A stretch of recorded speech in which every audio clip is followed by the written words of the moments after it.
ছাত্রদের অ্যাকশন, দিল্লি না ঢাকা, দিল্লি না ঢাকা, দিল্লি না ঝিনাইদহ, দিল্লি না ঝিনাইদহ, দিয়েছি তো রক্ত, আরো দেব রক্ত,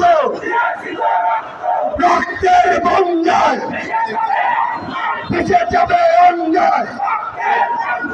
এই মুহূর্তে দরকার বিচার আর সংস্কার, এই মুহূর্তে দরকার, এই মুহূর্তে দরকার বিচার বিচার বিচার চাই, বিচার বিচার বিচার চাই। আমাদের এই বাংলাদেশে যেই খুনির নির্দেশে বাংলাদেশে হাজারের অধিক ছাত্র জনতাকে ক্ষমতা পিপাসু, রক্ত পিপাসু খুনি হাসিনার নির্দেশে খুন করা হয়েছে, তাকে অবিলম্বে এই বাংলাদেশে এনে তার বিচার নিশ্চিত করে সর্বোচ্চ শাস্তি ওই ফাঁসির মঞ্চে দাঁড় করাতে হবে। এই মুহূর্তে